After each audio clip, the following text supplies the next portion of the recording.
जय हिंद दोस्तों जीव विज्ञान की महत्वपूर्ण प्रश्नों की सीरीज में आपका बहुत बहुत स्वागत है। तो दोस्तों यहाँ पर ये जो प्रश्न है ये बायोलॉजी के सारे प्रश्न है और वो प्रश्न है जो पूछे गए प्रश्न है। ठीक है, आप घटना चक्र को उठा के देखेंगे तो ये प्रश्न आपको मिल जाएंगे और यहाँ पे घटना चक्र से ही हम पूरी प्रैक्टिस यहाँ पे करने वाले हैं। ठीक है, और अलग अलग किताब से आपको यहाँ पे प्रश्न मिलेंगे, ठीक, सबको मिक्स करके।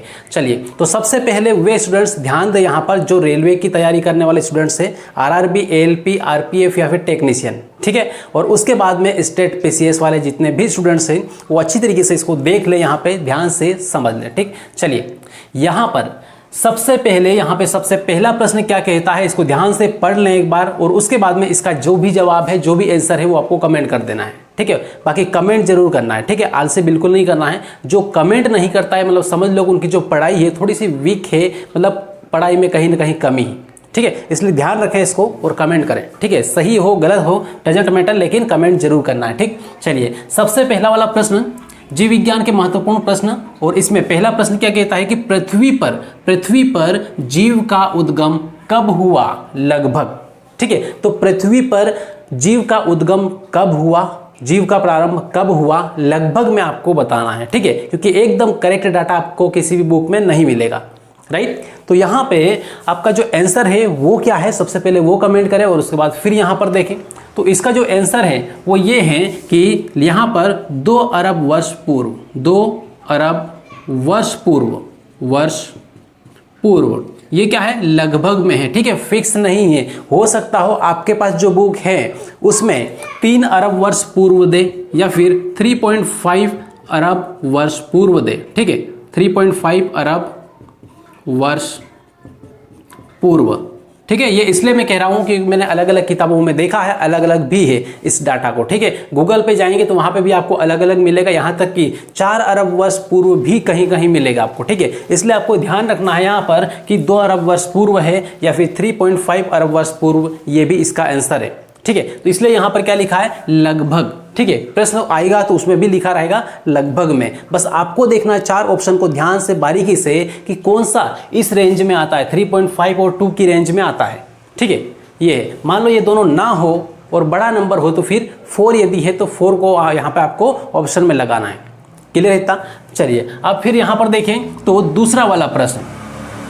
दूसरा प्रश्न यहाँ पर क्या कहता है, इसे पढ़ ले ध्यान से, वीडियो को रोककर पढ़ सकते हैं। ठीक है, तो जीव विकास को सर्वप्रथम किसने समझाया, जीव विकास के बारे में सबसे पहले किसने बात की, किसने लोगों को समझाया और किसने किताब में लिखा, ताकि स्टूडेंट्स पढ़ पाए और समझ पाए। ठीक है, तो जीव विकास को समझाने वाला व्यक्ति कौन है, तो यहाँ पर ये है लेमार्क।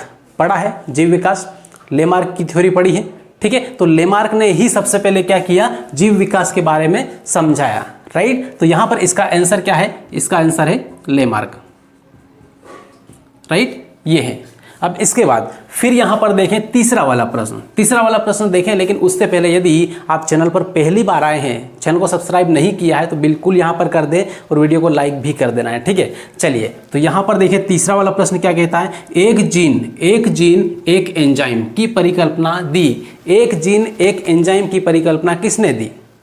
तो यहां पर देखें, यहां पे इसका जो आंसर है वो क्या है, वो बीडल एंड टेटम। क्या है इसका, बीडल एंड टेटम। तो बीडल यहां पर लिख दे रहा हूं, बीडल एंड टेटम। यहां पर ये साइंटिस्ट है जिन्होंने यहां पर ये परिकल्पना दी, कौन सी, एक जीन एक एंजाइम, राइट। अब इसके बाद फिर आगे बढ़े यहां पर, तो चौथे नंबर पे आ जाए तो विकास के उत्परिवर्तनवाद का सिद्धांत का प्रतिपादन किया, या फिर इस तरीके से हम बोल सकते हैं कि विकास का उत्परिवर्तनवाद का सिद्धांत किसने दिया। ठीक है, बाकी यहां पर क्या बोला है कि विकास के उत्परिवर्तन सिद्धांत का प्रतिपादन किसने किया। ठीक है, तो सिंपल सा केवल इतना ही, एक ही वर्ड आपको याद रखना है, ये इसी को समझना है कि इसका संबंध किस साइंटिस्ट से है। ठीक है, तो बहुत अच्छी तरीके से आपको पता होगा यदि आपने डार्विन की थ्योरी पढ़ी होगी या फिर लेमार्क के बारे में पढ़ा है, और उसके बाद में ह्यूगो डी ब्रीज इनके साथ साथ में आया था। ठीक है, उसी ने यहां पर क्या दिया है, उत्परिवर्तनवाद, विकास के उत्परिवर्तनवाद का सिद्धांत किसने प्रतिपादित किया है, ह्यूगो डी ब्रीज। ठीक है, तो इस तरीके से यहां पे चौथे का आंसर ये हो जाएगा। यहां पर लिख दे रहा हूं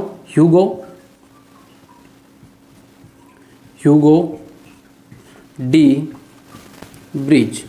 ठीक है, ये है साइंटिस्ट जिन्होंने विकास का उत्परिवर्तनवाद का सिद्धांत प्रतिपादित किया था। क्लियर है इतना। अब इसके बाद फिर आगे बढ़ जाए और अगला वाला प्रश्न आपके सामने है। इस प्रश्न को ध्यान से देखें। विकास का सिद्धांत किसने दिया?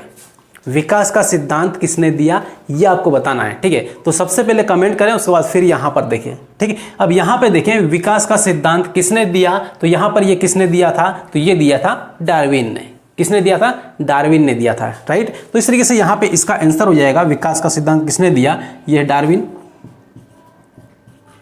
Darwin, right. तो इस तरीके से यहाँ पे इसका ये डार्विन हुआ।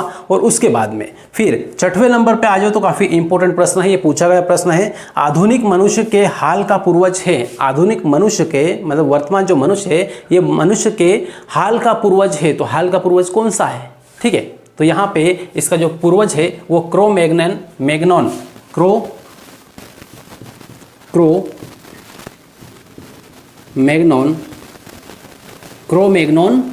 मानुष ये है हाल के पूर्वज का नाम।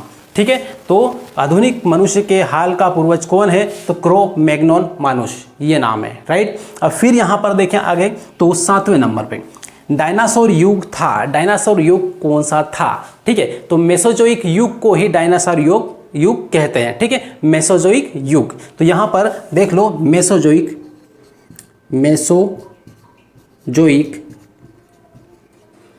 युग क्या कहलाता है? डायनासोर युग कहलाता है। ठीक है, तो इस तरीके से यहाँ पे ये है। अब इसके बाद में इसके साथ में ये भी याद रखना है जो डायनासोर है ये किस प्रजाति का जीव था। ठीक है, अभी तो है नहीं, लेकिन किस प्रजाति का जीव था? तो ये जो डायनासोर था ये सरीसर्प प्रजाति का जीव था। ठीक है, सरीसर्प। तो यहाँ पे लिख दे रहा हूँ सरीसर्प प्रजाति, सरीसर्प प्रजाति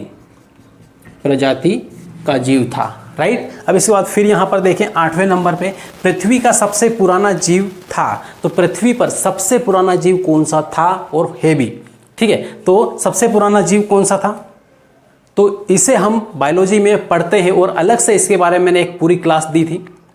वो उसका नाम है ब्लू ग्रीन एल्गी यानी नील हरित शैवाल। ठीक है, तो ये जो नील हरित शैवाल है इसको पृथ्वी पर सबसे प्राचीनतम जीवों की श्रेणी में सबसे प्राचीनतम जीव माना जाता है। ठीक है, तो इस तरीके से यहाँ पे पृथ्वी का सबसे पुराना जीव कौन सा है? ब्लू ग्रीन एल्गी, हिंदी में बोलो तो नील हरित शैवाल।